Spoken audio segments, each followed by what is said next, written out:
you're searching a commercial building where you don't know where any of the light switches are. This is a fantastic tool. Move over here.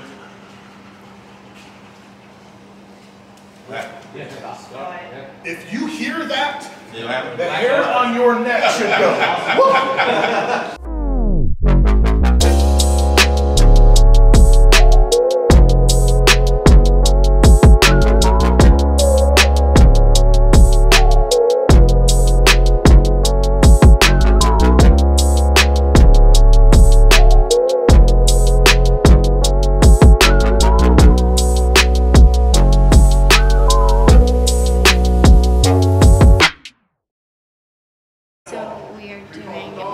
Searches. We're teaching the teams to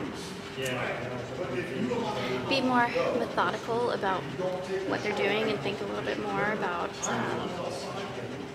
checking rooms and making sure that they're safe, taking cover when they need to, but also keeping their dog safe if they're pretty far away from the dog and the dog is going into a new area where they're not near.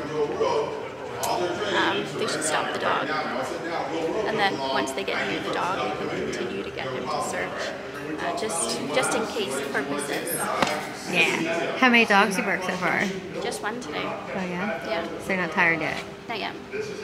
And the dog that I just worked, he did really good. If you didn't know, he was super great with his searching. He came in, as soon as he kind of caught my scent, he was across the hall. We're doing it in a horse barn, I don't know if you can see. But he was across the hall, caught my scent, turned around, and just whipped it right at him. He did good. Without the handler there, he put a bit of pressure on him. The one thing that I think you can work on, which I don't know, is like the belly touched. But he was a good dog. All right, you ready for the next one? I am. Hands up, police department K9. Suria, you need to come out of the room with your hands up. The police dog will be sent in to find you and he will bite you. Hands up, police department K9. Suria, if you're in the room, you need to come out now with your hands up. I'm going to send the dog and he's going to bite you. Real quick. Think about where you want him to down and give yourself some room. Verbalize it right now. Where would you down? Where do you want him down? I'm going to give him the command where he's like that second to last stall. Okay, so you know he's going to cover about 5 to 10 more feet, so just make sure you prepare for that. All right? Because it doesn't make any sense to them. All right. Because where do they normally get down? Also, just out of curiosity, why'd you say his name?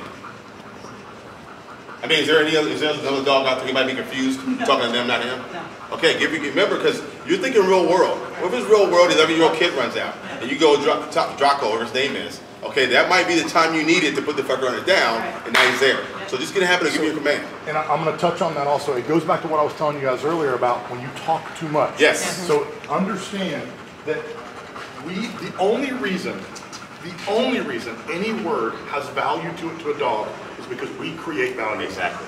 Dogs don't understand the language, period. They communicate completely different from us, but as humans, we're retarded, so we have to think that we got to do it our way. Right. So we create value in a word.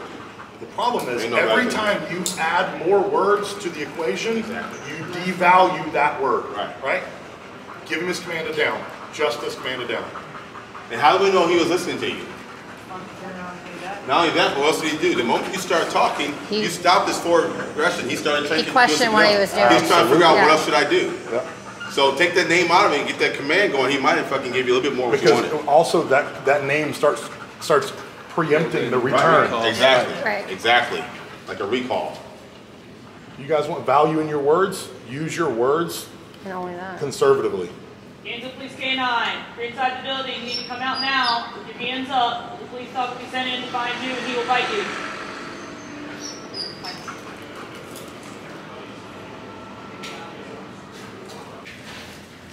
If you get clear from the door, you have to go all the way in to do a quick peek. Alright, let's see, on somebody. So we keep clearing. I'm going to make commands for the bad guy. Just keep doing what you're doing. Okay? Suria! I'm coming to you. The dog's not going to come off until you're handcuffed. We're making our way to you. Listen to me. Can you hear me?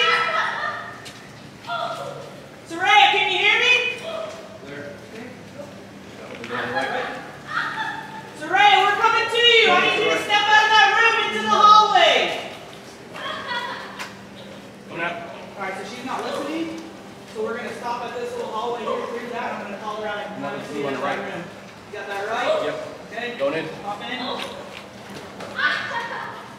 Get out.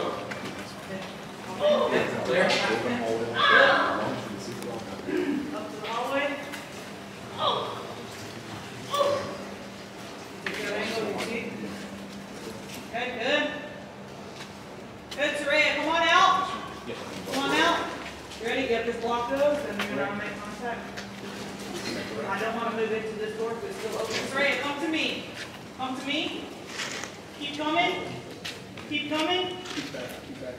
Drop down to your knees. Good. Now lay flat on your belly. So, Virgo. Yeah. Make sure that you're still covering down the split. Put your right arm out.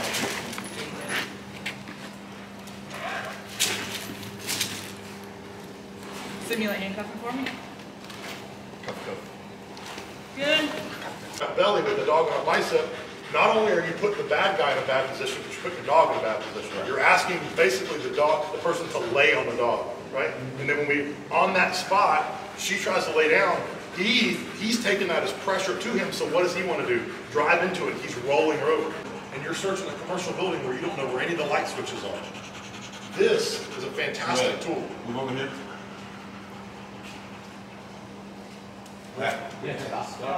If you hear that, Yeah. the hair on your neck should go. Right? Make it simple. I can show you, but I can tell you. You guys have all these tools, right? All these tools on your body. And you use them. But you got a shit ton of tools up here and you don't use them. You just saw it. It's that simple. Right? That's why you sent him to the room first. Because you're hoping for that. And you saw it immediately. Boom. Stop. A commercial building in the middle of the night. How quiet is it? Very quiet. How important is paying attention to stuff like that? You have this tool, but you're not using it because why? You want to do shit.